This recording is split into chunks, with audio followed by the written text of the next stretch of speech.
Welcome back my YouTube family. तो हम एक और कहानी लेकर आए हैं आपके लिए। सुमन की पड़ोसन सुमन से बोली, सुना है तेरी देवरानी तो बहुत पढ़ी लिखी है। सुमन बोली, हाँ काकी, सिर्फ पढ़ी लिखी नहीं है बल्कि वो तो नौकरी भी करती थी। काकी बोली, अच्छा, तो तू ना ज़रा बच कर रहना उससे। सुमन बोली, बच कर रहना मतलब क्या है काकी? मैं कुछ समझी नहीं।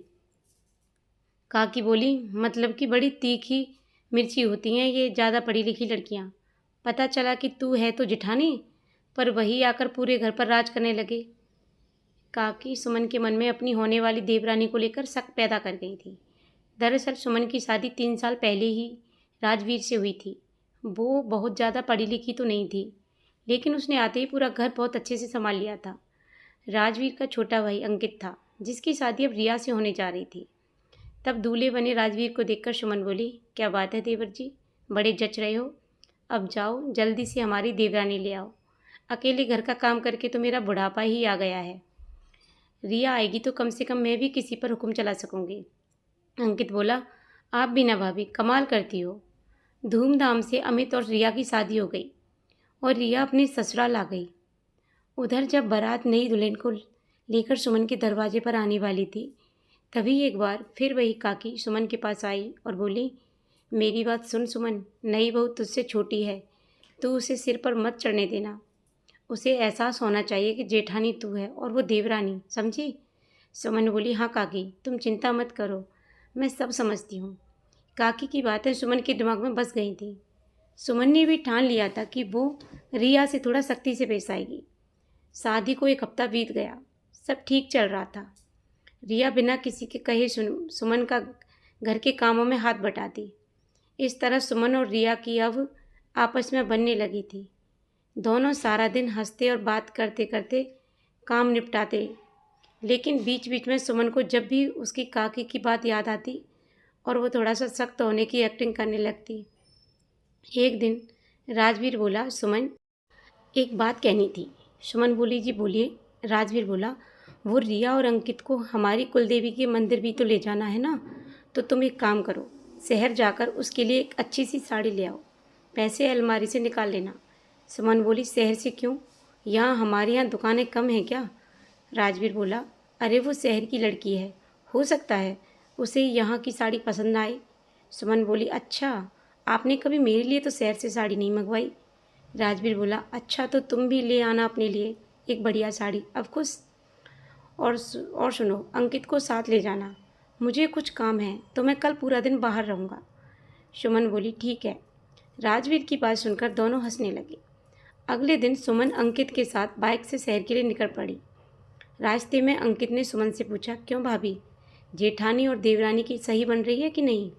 सुमन बोली, तुम बाइक चलाने पर ध्यान दो, बड़े आए रिश्तों के बारे में जानने वाले। अंकित बोला, कुछ भी सही भाभी, पर देखना एक दिन आपको रिया पर नाज होगा। सुमन अंकित की बात सुनकर सोच में पड़ गई। वो भविष्य देखने की कोशिश कर रही थी, लेकिन उसे क्या पता था कि आगे कौन सी अनहोनी उसका इंतजार कर रही है। वो जिस रास्ते से जा रही थी, वहाँ एक ट्रक ने उनकी बाइक को जोरदार टक्कर दे मारी, जिसकी वजह से अंकित ने मौके पर ही दम तोड़ दिया। सुमन भी कई फुट उछलकर दूर जा गिरी। वहाँ मौजूद लोगों ने दोनों को हॉस्पिटल पहुँचाया। डॉक्टर ने राजवीर को फ़ोन किया। राजवीर बोला, वो दोनों ठीक तो है ना डॉक्टर साहब? डॉक्टर बोला, सॉरी, आपकी पत्नी जिंदा तो हैं, लेकिन मैं आपको बताना चाहता हूँ कि वो भी एक जिंदा लाश से ज़्यादा कुछ नहीं है। इस हादसे में उनके सिर पर गहरी चोट आई है। हमने उन्हें बचा तो लिया है, लेकिन दिमाग में लगी चोट की वजह से उनके पूरे शरीर ने काम करना बंद कर दिया है। अंदरूनी अंगों को भी बहुत गहरी चोट आई है। हम उन्हें कुछ दिन हॉस्पिटल में रखेंगे। अगर इस दौरान बदन में कोई हलचल हुई तो ठीक, वरना आगे कुछ भी कहना मुश्किल है। डॉक्टर वहाँ से चले गए और हॉस्पिटल के एक कोने में राजवीर और दूसरे कोने में रिया दहाड़े मारकर रोने लगी। राजवीर ने अपने भाई को गवा दिया था और सुमन जिंदा लाश बन चुकी थी, तो वहीं रिया शादी के 7 दिन बाद ही विधवा हो गई थी। कई दिनों के बाद भी सुमन के बदन में कोई हलचल नहीं थी।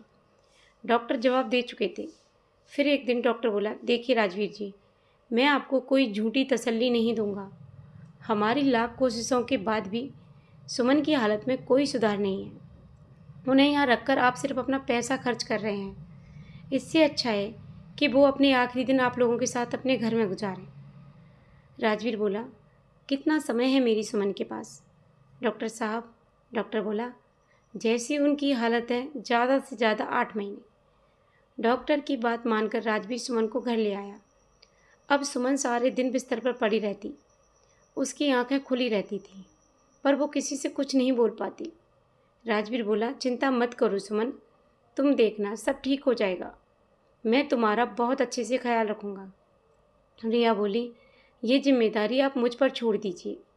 आप अपना ऑफिस देखिए, दीदी को आज से मैं संभाल लूँगी। वैसे भी मेरे पास अब करने के लिए है क्या? अगर मेरी सेवा और प्यार से दीदी ठीक हो जाएं, तो मैं समझूंगी कि मेरा जीवन सफल हो गया। रिया की बात मानकर राजवीर ऑफिस चला गया। इधर रिया ने सुमन की सारी जिम्मेदारी बहुत अच्छे से संभाल ली। राजवीर ऑफिस जाता और रिया सारा दिन सुमन की सेवा में लगी रहती। शाम को राजवीर आकर सुमन से खूब सारी बातें करता। सुमन बातें सुनती तो थी, मगर उनका जवाब नहीं दे सकती थी। उधर दिन भर रिया सुमन की दवाइयों से लेकर उसकी साफ सफाई तक पूरा ख्याल रखती थी। रिया की सेवा और उसका प्यार देखकर सुमन की आंखों से आंसू आ जाते थे और वो मन ही मन सोचने लगी कि कितना गलत सोचती थी काकी। एक देवरानी से बढ़कर ये तो मेरी छोटी बहन जैसा ख्याल रखती है। बेचारी का सुहाग नहीं रहा, लेकिन वो सब भुलाकर मेरी सेवा में लगी है। हे भगवान, मेरा तो जो होना था वो हो गया, पर इस बेचारी के साथ इतना अन्याय मत करो। बिना पति के कैसे जिएगी सारी जिंदगी? ऐसे ही कई महीने बीत गए। रिया के जी जान लगाने के बाद भी सुमन की तबीयत में कोई सुधार नहीं था। फिर एक दिन राजवीर रिया से बोला, रिया, मुझे काम के सिलसिले में 1 हफ्ते के लिए बाहर जाना पड़ेगा। रिया बोली, अब फिक्र मत कीजिए, मैं सब कुछ संभाल लूँगी। राजवीर के जाने के बाद तो रिया हर समय सुमन के साथ ही रहती और रात को भी उसी के बगल में सोती। सुमन अब पूरी तरह से समझ चुकी थी कि रिया वैसी बिल्कुल नहीं थी जैसा कि उसने सोचा था या उसे पढ़ाया गया था, बल्कि वो सच में नए ज़माने की एक बहुत ही जिम्मेदार लड़की थी। फिर एक रात जब रिया सो गई तो सुमन ने फिर अपने मन में सोचा, कब तक ये दोनों मेरी सेवा ऐसे ही करते रहेंगे? कब तक राजवीर अकेले अपना जीवन काटेगा? कब तक मैं इन दोनों पर ऐसे ही बोझ बनी रहूँगी? यही बात है सोचते सोचते सुमन की भी आंख लग गई। 1 हफ्ता बीत गया। राजवीर वापस आया तो आते ही वो सुमन के पास बैठ गया। रिया भी राजवीर के लिए पानी लेकर वहाँ आ गई। तभी अचानक सुमन के हाथ में हलचल हुई। ये देखकर राजवीर और रिया बहुत ही खुश हो गए। वो डॉक्टर को फ़ोन करने ही वाले थे कि उससे पहले ही सुमन का कांपता हुआ हाथ राजवीर की तरफ बढ़ा। राजवीर ने फ़ौरन आगे बढ़कर उसका हाथ थाम लिया और फिर सुमन ने रिया को भी आंखों से उसके पास आकर बैठने का इशारा किया। रिया भी फ़ौरन जाकर सुमन के पास बैठ गई। रिया बोली, अब सब ठीक हो जाएगा, मैं डॉक्टर को अभी फ़ोन करके यहाँ बुलाती हूँ। लेकिन रिया वहाँ से नहीं जा सकी क्योंकि सुमन ने उसका हाथ पकड़ा हुआ था। फिर सुमन ने एक गहरी सांस ली और राजवीर और रिया का हाथ एक दूसरे के हाथ में दे दिया। उसकी आंखों में आंसू और होठों पर एक हल्की मुस्कान थी। वो क्या कहना चाहती थी ये राजवीर और रिया अच्छे से समझ चुके थे। तब रिया ने उससे कहा, आप ये सब मत सोचिए, आप अब ठीक हो जाएंगी। कहते हुए रिया सुमन के काफ़ी नज़दीक आ गई थी तो सुमन ने रिया के सिर पर हाथ रखा और फिर वो हमेशा के लिए शांत हो गई। फिर राजवीर और रिया दोनों ने शादी कर ली। कुछ साल बाद उनकी एक प्यारी सी बेटी हुई। उन दोनों ने उसका नाम सुमन रखा। तो आप लोग बताना कि आपको ये कहानी कैसी लगी और आपको इस कहानी से क्या सीख मिली। अगर आपको ये कहानी अच्छी लगी हो तो प्लीज़ अच्छे अच्छे कमेंट करना, और आप हमारे चैनल पर नए हो तो प्लीज़ हमारे चैनल को सब्सक्राइब करना, लाइक करना, शेयर करना, और ऐसी ही मज़ेदार कहानियों के लिए बने रहिए हमारे चैनल पर। मिलते हैं एक और वीडियो में एक और कहानी के साथ। तब तक के लिए thank you so much. Bye bye everyone. जय माता दी। राधे राधे।